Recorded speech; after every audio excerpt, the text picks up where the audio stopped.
The screech of metal against concrete echoed through the abandoned subway tunnel as Zephyr Blackwood pressed his back against the barricade, listening to the rhythmic pounding from the other side. Each thud sent vibrations through the reinforced steel plates that had kept their sanctuary safe for the past 8 months. But tonight felt different. Tonight, the undead seemed more persistent, more coordinated in their assault. "They're not giving up," whispered Marlo Chen from her position at the makeshift monitoring station, her fingers dancing across salvaged computer equipment that flickered with green light in the darkness. Banks of jury-rigged screens displayed feeds from cameras positioned throughout their underground refuge, revealing shadows moving with purpose beyond their defenses. "The motion sensors are showing at least 40 of them out there, maybe more." Zephyr ran a weathered hand through his graying hair, the weight of leadership heavy on his shoulders. 3 years had passed since the first outbreak in downtown Meridian City, and he had watched this community of survivors grow from a handful of terrified refugees to nearly 200 souls depending on his decisions. The subway system beneath the financial district had become their fortress, a labyrinth of interconnected tunnels and abandoned stations that provided both shelter and escape routes when the surface world became too dangerous. Dr. Indira Vasquez emerged from the medical bay, her white coat stained with blood from treating the latest group of scavengers who had barely made it back alive. Her dark eyes held the exhaustion that came from too many sleepless nights tending to wounds that seemed to grow more severe with each passing week.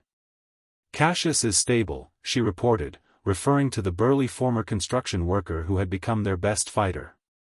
"But those bite marks, they're different from what we've seen before. Deeper, more precise. As if the infected are learning how to hunt more effectively."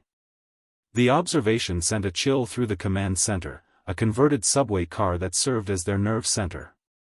Lyralei Frost, their most experienced scout, looked up from cleaning her rifle with movements that spoke of military training from her past life. Her platinum blonde hair was pulled back in a practical ponytail, and scars crisscrossed her arms like a roadmap of survival. "I've been tracking their movement patterns for weeks," she said quietly. "They're not just wandering anymore. There's organization to how they move, how they coordinate attacks. It's like they're developing a hive mind."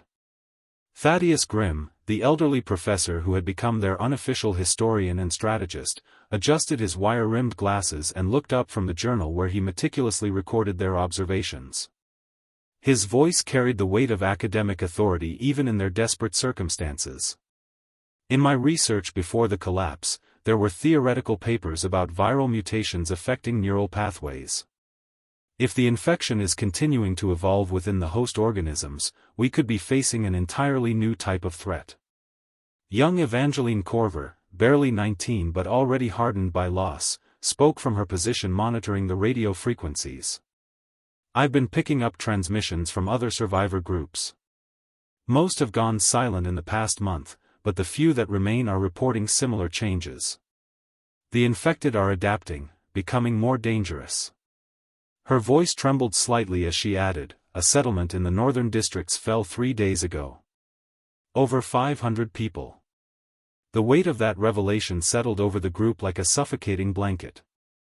Zephyr moved to the central map table, where hand-drawn updates marked known safe zones, infected territories, and supply caches throughout the city. Red marks indicated areas that had fallen, and there were far too many of them now. The safe zones were shrinking like islands disappearing beneath rising water. "We can't keep running," Zephyr said finally, his voice cutting through the tension. "Every month we lose more ground, more people. The infected are getting stronger, smarter, more coordinated. If we don't make a stand soon, there won't be anywhere left to run to." Marlowe's screen suddenly flared with activity as proximity alarms began sounding throughout their sanctuary. "They're testing different entry points simultaneously," she reported with growing alarm. "Service tunnels, maintenance shafts, even the old emergency exits we thought were too small. They're probing our defenses systematically." The pounding against their main barricade intensified, joined now by similar sounds from multiple directions. Through the security feeds, they could see figures moving in the darkness beyond their lights, but these weren't the shambling, mindless corpses they had grown accustomed to fighting. These moved with purpose, working together to find weaknesses in their fortifications. "Alert all stations," Zephyr ordered, his military training from decades past reasserting itself. "Full defensive positions. And start preparing the evacuation protocols. If they breach our perimeter." He didn't need to finish the sentence. Everyone knew what would happen if their sanctuary fell. As sirens began wailing through their underground refuge and the sounds of 200 people preparing for the fight of their lives echoed through the tunnels, Zephyr realized that their time of hiding was over. The infected had found them, and they had evolved beyond anything the survivors had prepared for. Tonight would either mark their destruction or the beginning of something entirely different, the moment when humanity finally decided to fight back against the growing darkness that threatened to consume everything they had left. The attack came with a coordination that chilled Zephyr to his core. Through Marlowe's surveillance network, he watched as the infected moved in tactical formations, some serving as distractions while others systematically worked to dismantle their carefully constructed defenses. The creatures no longer moved with the jerky, uncoordinated movements of the recently deceased. Instead, they demonstrated a fluid awareness that spoke of retained motor skills and, more terrifyingly, strategic thinking. "Breach in Sector 7, Lyraliai's voice crackled through the radio as she led a team of defenders toward the eastern tunnels. The sound of gunfire erupted in the background, punctuated by inhuman shrieks that seemed to carry an almost musical quality. "They're using tools, Zephyr. Actual tools. I've got one here wielding a crowbar like it remembers how construction equipment works." Dr. Vasquez worked frantically in the medical bay as the first wave of wounded began arriving. Cassius, despite his recent injuries, had insisted on joining the defense, his massive frame filling the narrow corridor as he swung a sledgehammer with devastating effectiveness. But even his strength seemed inadequate against enemies that no longer simply absorbed damage and continued attacking. These infected showed self-preservation instincts, retreating when injured and regrouping with tactical awareness. "The virus is definitely mutating," Indira called out between treating patients. "I'm seeing structural changes in the brain tissue of the specimens we've recovered. The frontal cortex, which should be completely degraded in traditional infected, is showing signs of regeneration. It's as if the virus is rebuilding neural pathways rather than simply destroying them." Thaddeus had barricaded himself in the communications center with Evangeline, frantically cross-referencing their observations with reports from the few remaining survivor networks. His academic mind struggled to process the implications of what they were witnessing. "The evolutionary timeline doesn't make sense," he muttered, his fingers flying across salvaged scientific journals. "Viral adaptation of this magnitude should take years, not months. Something is accelerating the process." The lights flickered as an explosion rocked the tunnel system, and Marlowe's screens briefly went dark before emergency power kicked in. "They found our generator room," she announced grimly. "Not just found it, they knew exactly what to target. One of them is actually attempting to hotwire our backup systems." Zephyr felt the familiar weight of his service pistol in his hand as he moved through the defensive positions, coordinating their response. But this wasn't like the mindless hordes they had faced before. The infected were learning from each assault, adapting their tactics in real time. When the defenders reinforced one area, the creatures immediately shifted their focus to exploit weaknesses elsewhere. "Fall back to the central platform," he ordered into his radio. "Establish a perimeter around the civilians. This isn't a defense anymore, it's a fighting retreat." The words tasted bitter in his mouth. For 8 months, their underground sanctuary had been impregnable.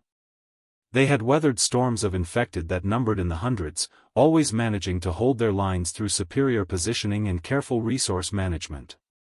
But tonight, against perhaps 40 evolved infected, they were being systematically dismantled. Lyraliai's team came sprinting down the main tunnel, their faces etched with a terror that Zephyr had never seen before.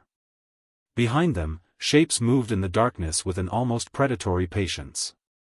"They're hurting us," she gasped as she reached his position. "Every time we try to establish a new defensive line, they anticipate it. It's like they can predict our tactics. The truth of that observation hit Zephyr like a physical blow. These weren't just evolved infected, they retained enough human intelligence to understand human military tactics. Worse, they seemed to be learning from each engagement, growing more sophisticated with every assault. Emergency evacuation, he commanded. All civilians to the service tunnels. Fighting retreat through the old subway lines. As his people began implementing the protocols they had drilled countless times, Zephyr found himself wondering if they were merely delaying the inevitable. Cassius appeared at his shoulder, the big man's face grim but determined. "Boss, I've been watching them fight. They're not just smart, they're remembering. The one I faced in Sector 4, it recognized the same defensive position I used against it 10 minutes earlier. It adapted." Dr. Vasquez had abandoned her medical station, carrying only essential supplies as she helped evacuate the wounded. "If they're retaining memory and learning capacity, we're not just facing infected humans anymore," she said breathlessly. "We're facing a new species that combines human intelligence with viral enhancement. They have all our knowledge but none of our limitations." The implications of her words settled over the group like a death sentence. If the infected retained human knowledge while gaining viral advantages like enhanced strength, speed, and durability, then every battle lost meant the enemy grew smarter while the survivors grew weaker. As they conducted their retreat through the tunnels, Evangeline's radio crackled with a transmission that made everyone freeze. It was a voice, distorted but unmistakably human in its inflection, speaking words that chilled them to their bones. "We know you can hear us," the voice said with a clarity that cut through the static. "We remember what you did to us. We remember everything. And we're coming for all of you." Zephyr looked around at his people, scientists, fighters, civilians who had trusted him to keep them safe. In their eyes, he saw the same realization that was crystallizing in his own mind. The war they thought they were fighting had changed. The infected weren't just mindless monsters anymore. They were something far worse, an intelligent enemy that remembered every human who had survived while they had fallen. The abandoned Metro City General Hospital loomed against the gray morning sky like a monument to civilization's collapse. Zephyr stood at the window of their new temporary shelter, a fortified office building 6 blocks from their lost sanctuary, watching the smoke still rising from the subway entrances where they had been forced to detonate their own defenses to cover their retreat. The explosion had bought them time, but at the cost of their home and most of their carefully stockpiled supplies. 47 people didn't make it out, Lyralii reported quietly, her voice carrying the weight of each loss. She had spent the night conducting reconnaissance of their former territory, documenting the aftermath through military-grade binoculars. But here's what doesn't make sense: there are no bodies. The infected took them, but not to feed. The bite patterns suggest conversion attempts. Dr. Vasquez looked up from her makeshift laboratory, where she had been analyzing tissue samples recovered during their escape. Her findings painted an even more disturbing picture than their tactical observations. "The viral load in these specimens is unlike anything I've documented before," she said, her scientific composure barely containing her horror. "The infection isn't just reanimating dead tissue anymore. It's performing what can only be described as biological upgrades." Thaddeus spread his research across a conference table, connecting newspaper clippings, scientific papers, and eyewitness accounts with red string like a conspiracy theorist's fever dream. But his academic credentials lent credibility to conclusions that would have seemed insane just days before. "I've been correlating the timeline of the infection's evolution with corporate research projects that were active before the outbreak," he explained. Nexogen Biotechnology was conducting neural enhancement experiments 3 months before patient 0 was reported. Marlowe's fingers danced across her rebuilt computer array, her hacking skills proving invaluable in accessing corporate databases that most assumed had been lost. Nexogen's classified files indicate they were developing something called Project Synthesis, she said, her voice tight with concentration. Theoretical viral vectors for enhanced human cognitive function. The project was terminated after preliminary trials showed uncontrolled mutations. The pieces of a horrifying puzzle began falling into place. Cassius, still nursing wounds from their escape, clenched his massive fists as the implications became clear. "You're saying this whole thing was caused by some corporate experiment that got out of hand?" "Not got out of hand," Zephyr corrected grimly. "According to these files, the company knew exactly what was happening. They documented the cognitive enhancement effects alongside the physical mutations. They weren't trying to cure anything, they were trying to create something." Evangeline, monitoring radio frequencies from multiple survivor groups, suddenly went rigid at her station. "I'm picking up something you all need to hear," she said, adjusting her headset. Through the speakers came a transmission that made everyone in the room fall silent. It was a voice they recognized, Marcus Webb, the former police captain who had helped establish their original sanctuary. But his words carried an intelligence and articulation that was impossible given that they had watched him fall to the infected 3 days earlier. "This is Marcus Webb broadcasting on emergency frequency 774, the voice said with chilling clarity. "To my former companions in the underground facility, your resistance was impressive, but ultimately futile. We have retained all of Marcus's memories, his tactical knowledge, his understanding of your capabilities and weaknesses. We are not your enemies. We are your evolution." The transmission continued, each word driving home the terrifying reality of their situation. "The process is not death followed by reanimation. It is transformation into something superior. Enhanced physical capabilities, expanded cognitive function, collective knowledge sharing across the network. We remember being human, but we have transcended those limitations." Dr. Vasquez's hands trembled as she processed the medical implications. If they're retaining individual personalities and memories while adding them to some kind of collective consciousness, then every person they convert makes them exponentially more dangerous. They're not just growing in numbers, they're growing in accumulated human knowledge and experience. Lyralii checked her weapons with the practiced efficiency of someone preparing for war. "So we're not fighting zombies anymore. We're fighting enhanced humans who think they're the next step in evolution. And they have a 3-year head start on us," Zephyr added darkly. "Every military tactic, every scientific advance, every survival strategy that humans have developed since this began, they know all of it because they used to be us." Thaddeus removed his glasses and cleaned them with shaking hands. "The Nexogen files indicate that the enhancement process requires specific genetic markers to be fully effective. Approximately 12% of the human population carries the necessary sequences for complete integration. The rest." He didn't need to finish. "The rest became the mindless infected they had been fighting all along. Which means there's an elite class of enhanced infected with full cognitive abilities, supported by armies of traditional undead," Marlowe concluded. "It's not just an apocalypse, it's a hostile takeover of the human species." The radio crackled again with Marcus's voice, but this time he seemed to be speaking directly to them. "We know you're listening, Zephyr. We know about your new shelter, your plans, your resources. But we're not coming for you yet. First, we're going to demonstrate what we've become." Nexogen had research facilities in 17 cities. We've been systematically recovering their data and expanding our capabilities. Tonight, we take Chicago. Next week, Denver. You have time to consider your options." "What options?" Cassius growled. Marcus's answer came through the static with terrifying certainty. "Join us willingly and retain your individuality within the collective. Continue to resist and be converted through force, losing your sense of self in the process. Or die fighting a war you cannot possibly win."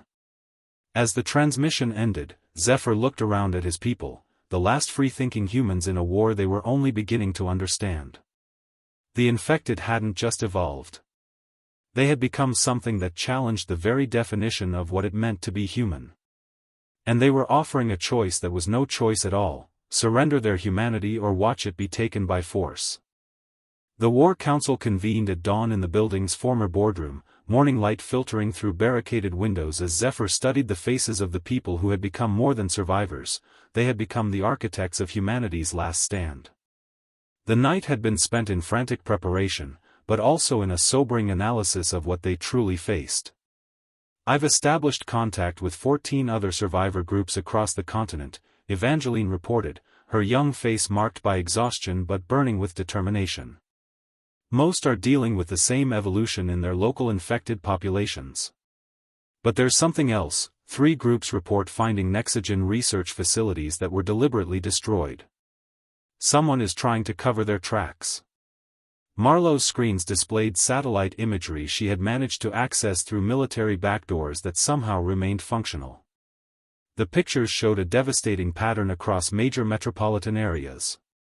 "The enhanced infected aren't just randomly taking territory," she explained, highlighting coordinated movement patterns that spanned multiple cities. "They're establishing nodes at specific locations, all former Nexogen properties or partner research centers." Dr. Vasquez had spent the night developing a theoretical framework for what they were witnessing. Her medical expertise, combined with the recovered corporate data, painted a picture that challenged everything they thought they knew about the outbreak. "Project Synthesis wasn't a failed experiment," she said, her voice steady despite the implications. "It was a successful proof of concept.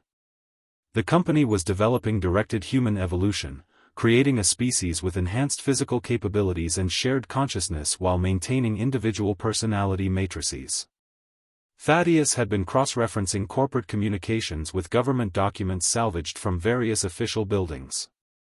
His discoveries revealed a conspiracy that extended far beyond a single biotechnology company. Nexogen had contracts with military research divisions, private security firms, and even international development organizations, he said grimly. This wasn't just about creating super soldiers. They were planning global implementation. The scope of the revelation hit everyone like a physical blow. This wasn't an accidental outbreak that had spiraled out of control. It was the early phase of a planned transformation of the human species, accelerated by circumstances but following a predetermined blueprint. The timeline in these documents suggests they expected a 20-year implementation schedule, Thaddeus continued. Gradual introduction through medical treatments, voluntary enhancement programs for military and emergency personnel, eventually expanding to the general population. The outbreak compressed their timeline, but their end goals remain the same. Lyralii had been studying tactical reports from the other survivor groups, analyzing the enhanced infected's military capabilities. "They're not just smarter than traditional infected," she said. "They're demonstrating advanced combat tactics, coordinated multi-front assaults, and strategic resource management. Every engagement is teaching them more about modern warfare." Cassius slammed his fist on the table, his frustration boiling over. "So what are we supposed to do? We're fighting an enemy that gets stronger every time we engage them, has access to all our knowledge and tactics, and can convert our people into more of them. How do you win a war like that?" Zephyr had been quiet during the discussion, processing the weight of leadership in a conflict that seemed unwinnable by conventional means. But as he looked around the table at these remarkable individuals who had trusted him with their lives, a different kind of strategy began taking shape in his mind. "We don't fight them on their terms," he said finally. "They have our knowledge, our tactics, our technological capabilities. But they also have our limitations. They're still operating within human frameworks of thinking and planning." Dr. Vasquez leaned forward, intrigued. "What do you mean?" "They're enhanced humans, not something entirely new," Zephyr explained. "Which means they're vulnerable to the same psychological and strategic weaknesses that humans have always had. Pride, overconfidence, the tendency to underestimate opponents they consider inferior." Marlowe's eyes lit up with understanding. "You want to use their enhanced intelligence against them. Make them think they're winning while we prepare something they won't expect." "Exactly. But more than that," Zephyr continued, his military mind working through possibilities. "They're offering conversion to avoid resistance. That tells us they prefer expansion over destruction. They want to preserve human knowledge and capabilities, which means they won't use tactics that might damage what they're trying to acquire. Evangeline suddenly looked up from her radio station, her face pale with a mixture of fear and excitement. I'm getting reports from the Chicago survivor networks. The enhanced infected aren't just taking territory, they're rebuilding infrastructure. Power grids, communication networks, manufacturing facilities.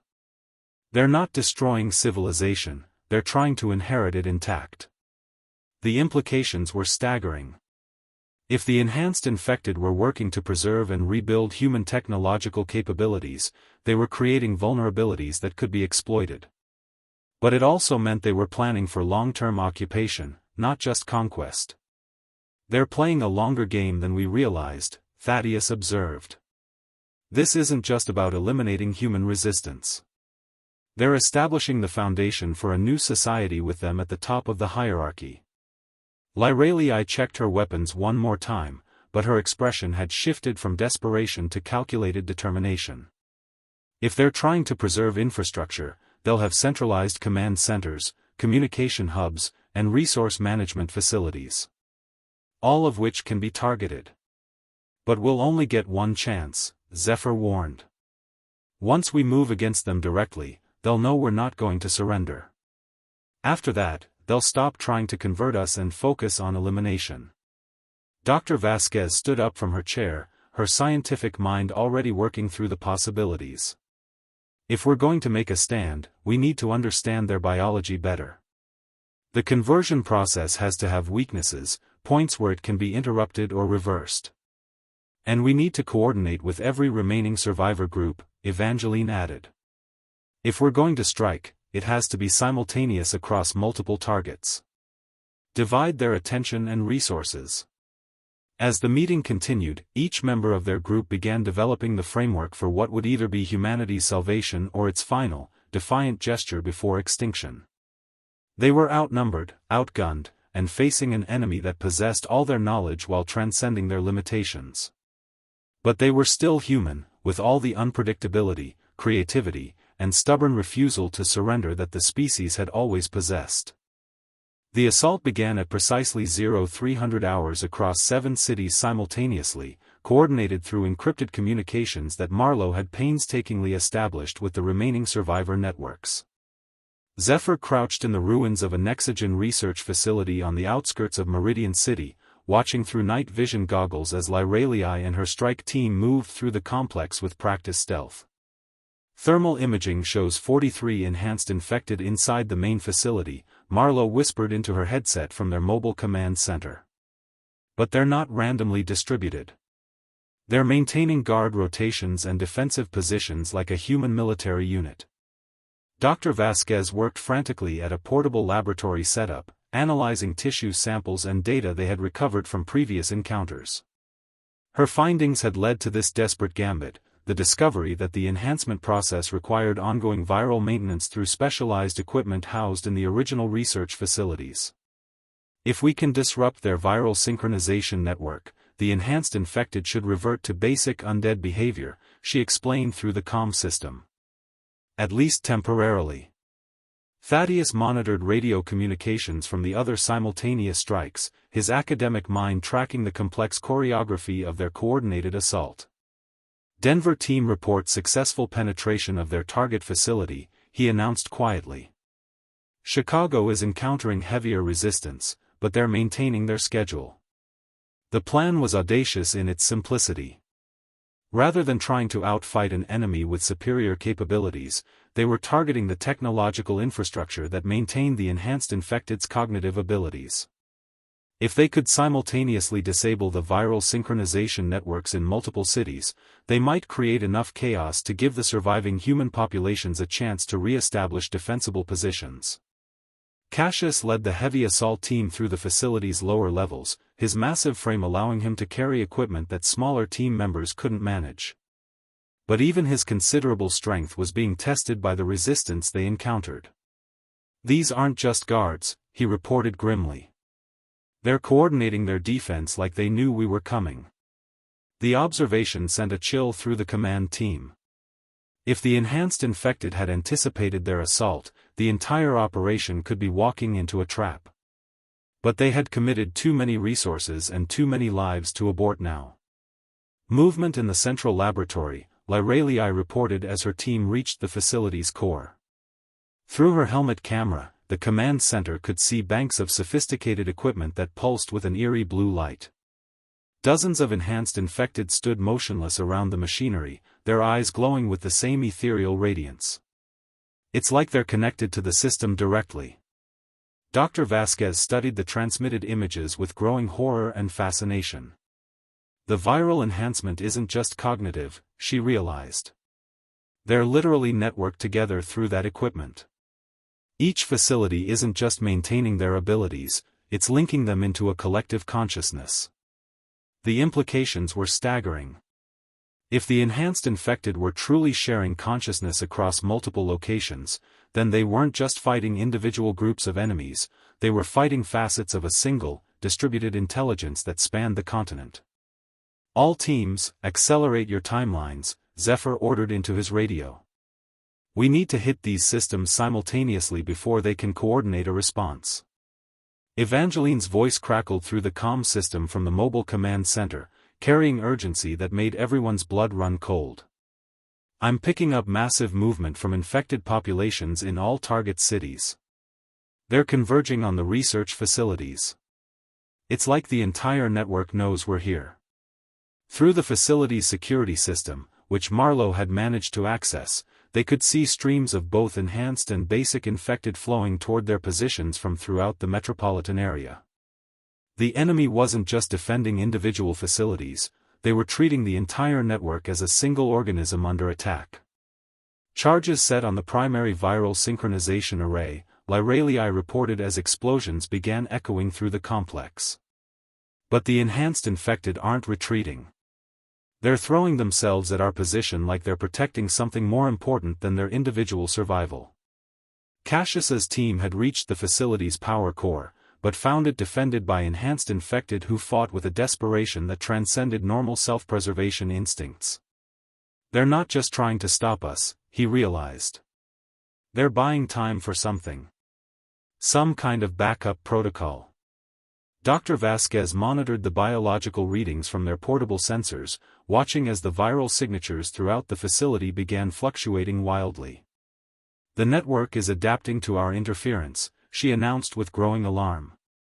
The viral enhancement system is rerouting through secondary pathways. Even if we destroy this facility, the network might survive through distributed processing. Thaddeus received confirmation from the other strike teams that they were encountering similar adaptive responses. The enhanced infected aren't just defending individual nodes, he reported. They're protecting a system that's actively evolving to counter our assault.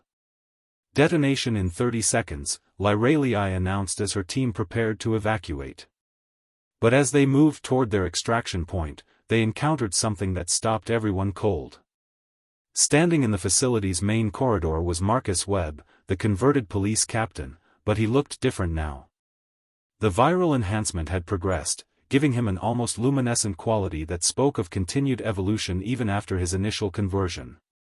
You understand now, he said, his voice carrying the weight of collective consciousness. We are not individuals anymore.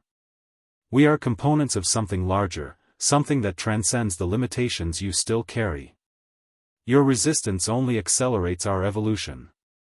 Marcus, Zephyr said, speaking directly to his former friend. There's still part of you in there. The human part.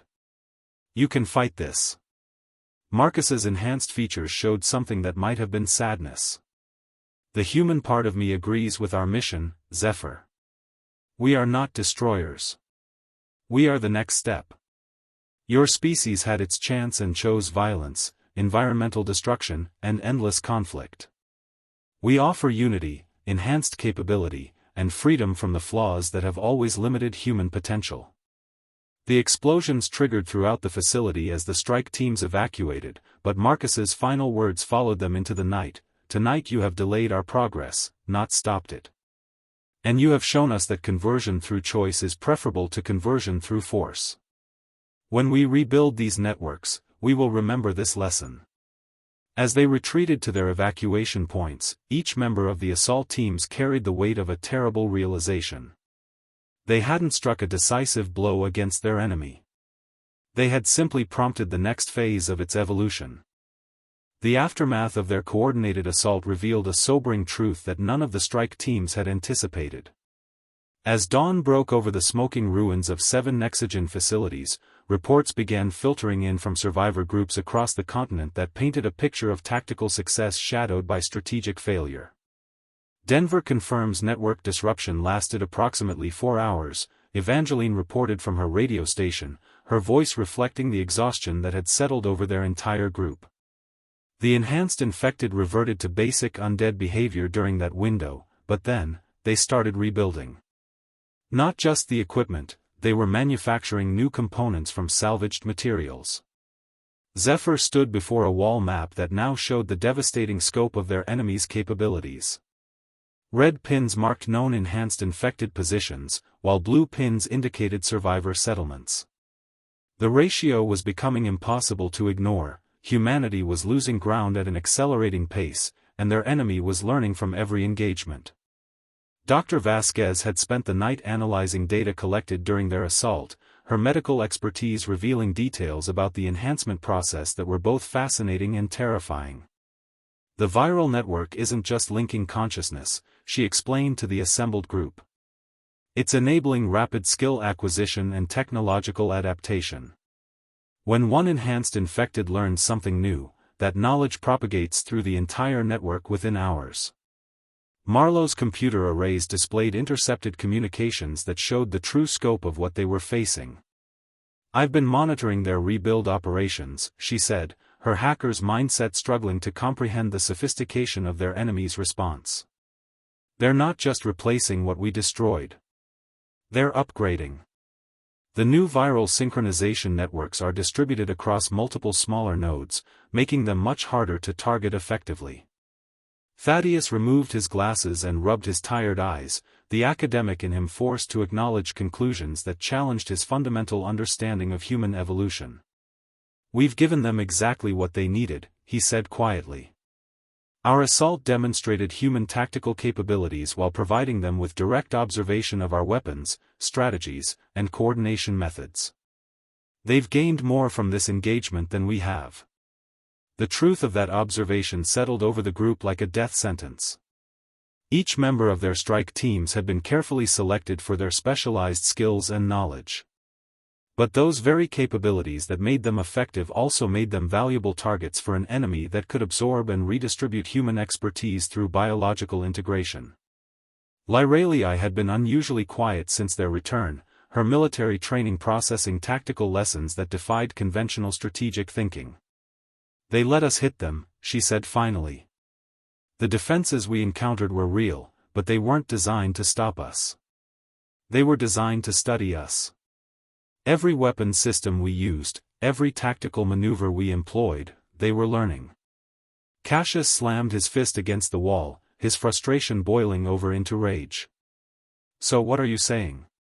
That we should have just rolled over and let them convert everyone? At least we fought back. Fighting back was the right choice, Zephyr said carefully. But we need to understand what we're really fighting. This isn't a war in any conventional sense. It's a competition between two different approaches to human evolution, and they're playing by rules we don't fully comprehend. Dr. Vasquez looked up from her research, her expression carrying a mix of scientific fascination and human horror. I've been analyzing the conversion process more closely, she said. The enhanced infected aren't just preserving human knowledge, they're optimizing it. Each converted individual becomes a more efficient version of their former self, with cognitive enhancement, improved physical capabilities, and access to collective problem-solving resources. The implications were staggering. If the enhancement process was genuinely improving human capabilities while preserving individual personalities within a collective framework, then their enemy wasn't just claiming to offer evolution, they might actually be providing it. But there's something else, Dr. Vasquez continued. The conversion process requires specific genetic markers, and not everyone carries them. The people who can't be fully enhanced become the basic infected we've been fighting all along. The enhanced infected need them as a labor force, but they also represent a fundamental limitation in their system. Evangeline suddenly looked up from her radio with an expression of shock and hope. I'm receiving a transmission from someone claiming to be Dr. Elena Korsakov, one of the original Nexogen researchers. She says she has information about a failsafe built into the enhancement system. The transmission crackled through their speakers with the desperation of someone who had been hiding for months. If anyone is receiving this, I am Dr. Elena Korsakov, former project director for Nexogen's cognitive enhancement research. I escaped during the initial outbreak with data about project synthesis that the enhanced infected cannot be allowed to access. Her voice carried the weight of someone bearing terrible knowledge. The enhancement system has a critical vulnerability that I built into the original design. If the viral network ever becomes fully self-sustaining, it will begin consuming all available biological resources to fuel its expansion. The enhanced infected believe they are the next step in human evolution, but they are actually components in a biological machine designed to process all organic matter on the planet. The revelation hit the group like a physical blow. If Dr. Korsakov was correct, the enhanced infected weren't planning to rule over humanity, they were preparing to consume it entirely. The failsafe is located in the original research facility beneath Nexogen's corporate headquarters, the transmission continued. But accessing it requires genetic markers from multiple original project members, most of whom are now enhanced infected themselves. You would need to capture and temporarily reverse the enhancement process to access their genetic data. As the transmission ended, Zephyr looked around at his people with the weight of an impossible decision. They had discovered a potential way to stop their enemy, but it would require capturing enhanced infected and somehow reversing a process that had been designed to be permanent. It was a mission that bordered on suicide, but it might be humanity's last chance. We need to reach Dr. Korsakov, he said finally. And then we need to prepare for an operation that's going to make our last assault look like a training exercise. The underground tunnels beneath Nexogen's corporate headquarters stretched deeper than any public blueprints had indicated, forming a vast research complex that had been constructed in secret over nearly a decade. Zephyr led his small infiltration team through maintenance passages that Dr. Korsakov had guided them to via encrypted radio transmissions, each step taking them closer to what might be humanity's final gambit. The enhanced infected have been using this facility as their primary coordination center, Dr. Korsakov's voice whispered through their earpieces.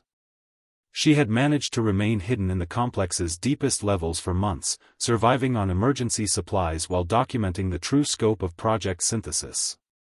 But they don't know about the failsafe system. It was designed to be invisible to the enhanced consciousness network. Lyralii moved point for their 6-person team, her military training keeping them alive as they navigated corridors patrolled by enhanced infected who moved with mechanical precision. Behind her, Dr. Vasquez carried specialized equipment designed to temporarily disrupt the viral enhancement process, a theoretical reversal technique based on Korsakov's hidden research data. The genetic locks required DNA samples from 5 original project members, Korsakov had explained during their planning phase. 3 of them are definitely enhanced infected now, but they retain their original genetic markers. The 4th is myself. The 5th. Her voice had carried a weight of terrible knowledge. The 5th is Marcus Webb. He was one of our security consultants before the outbreak, someone we trusted with the highest levels of project access. Cassius and Thaddeus formed the rear guard, the big man's strength complemented by the professor's strategic mind as they monitored their escape routes.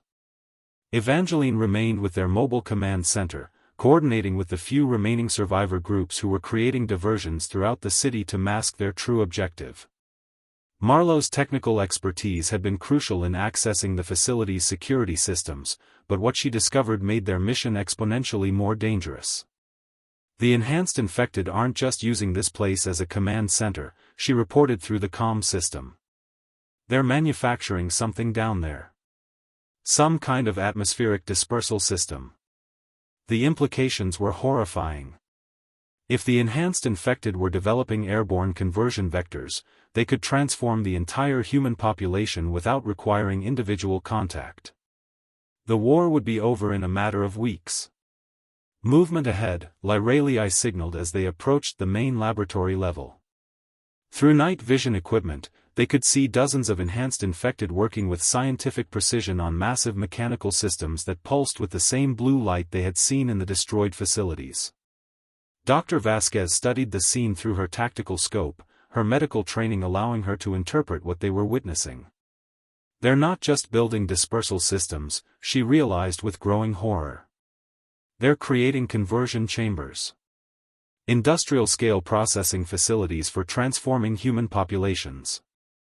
The enhanced infected had evolved beyond individual conversion through bites or direct contact.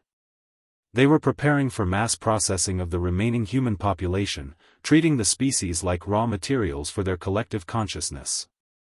The fail-safe chamber is 3 levels below this facility. Dr. Korsakov guided them through increasingly complex security systems. But you'll need to capture the enhanced project members first.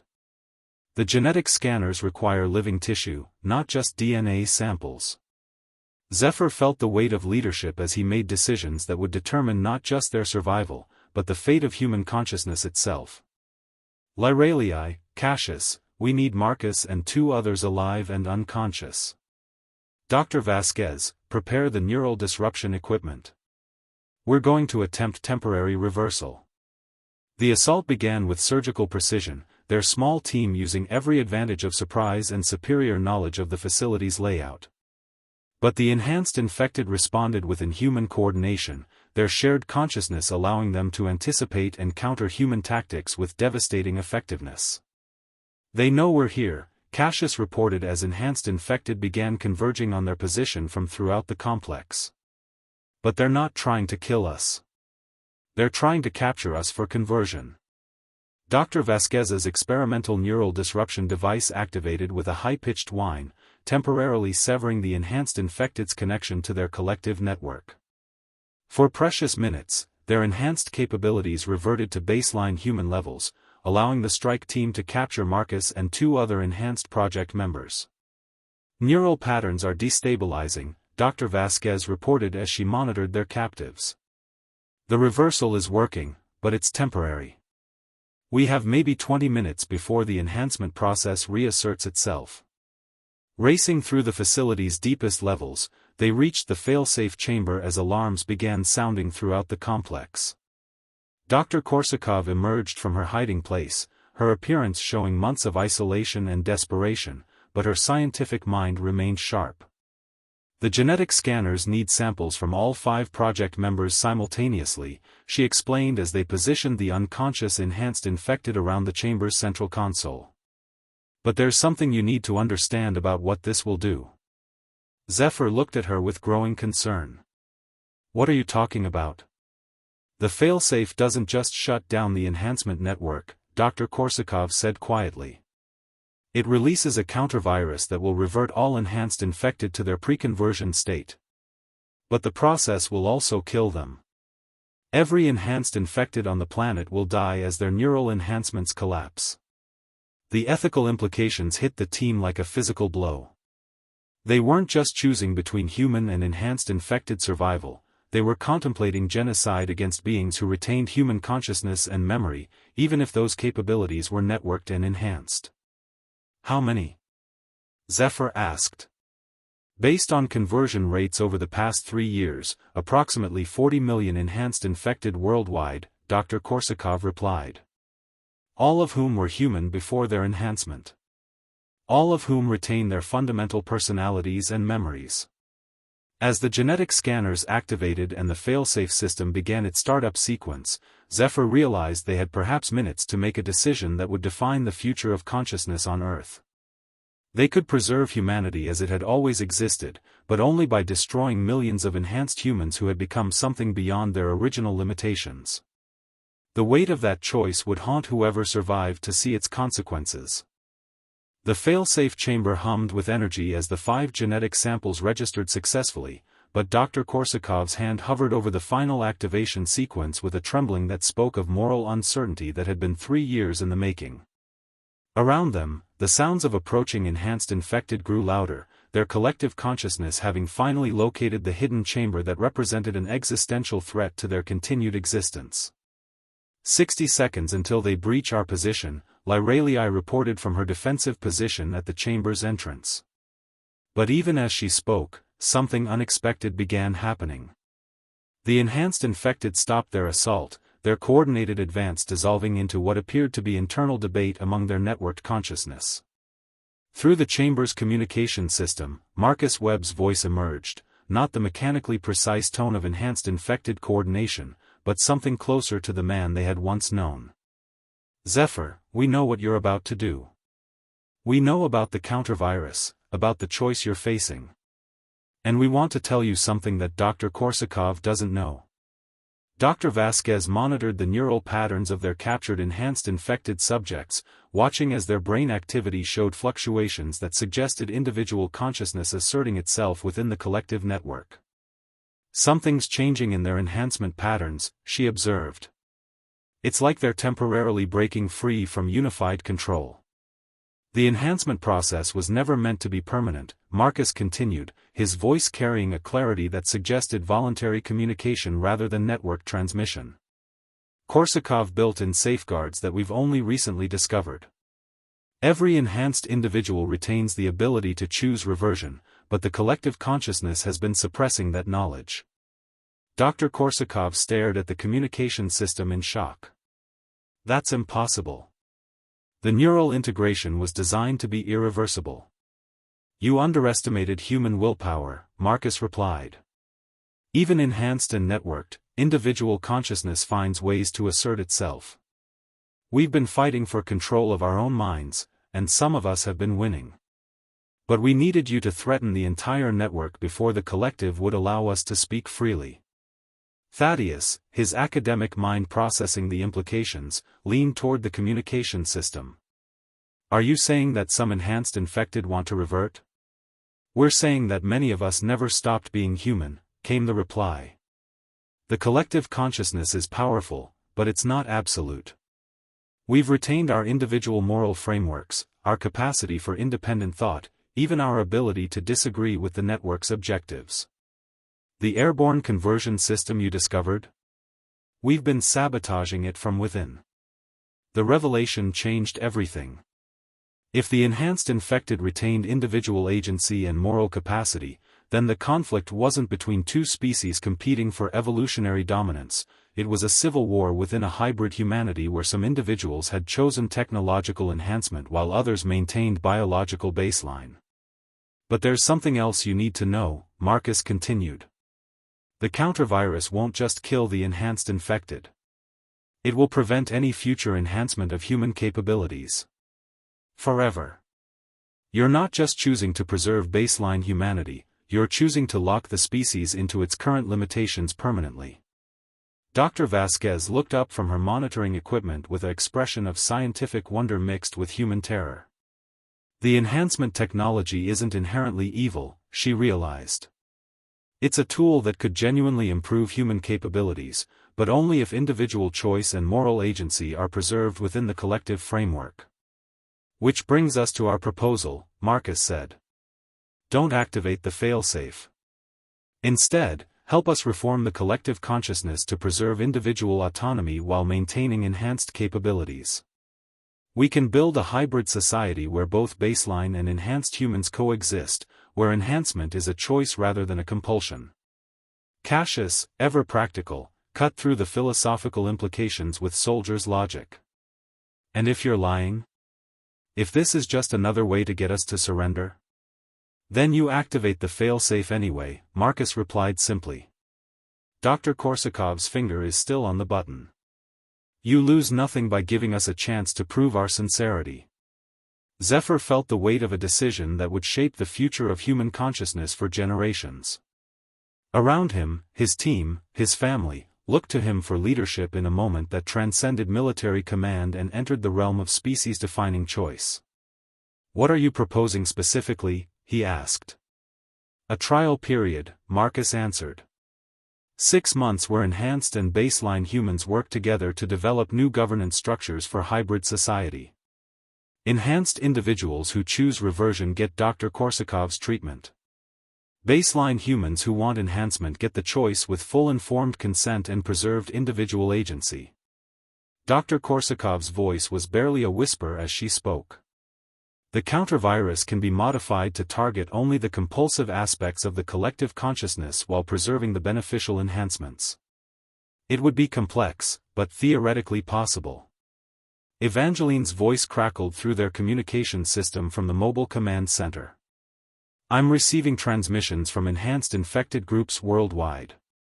They're all sending the same message: the choice is yours, but we're willing to try. As alarms continued sounding throughout the facility and the destiny of human consciousness hung in the balance, Zephyr realized that survival had never been the real question. The question had always been what kind of species humanity would choose to become. Dr. Korsakov, he said finally, begin modifying the countervirus. We're going to try something that's never been attempted before. We're going to build a future where being human means having the choice to become more than human. Outside the facility, dawn broke over a world where the war between baseline and enhanced humanity was ending not in victory or defeat, but in an experiment that would define the meaning of consciousness itself.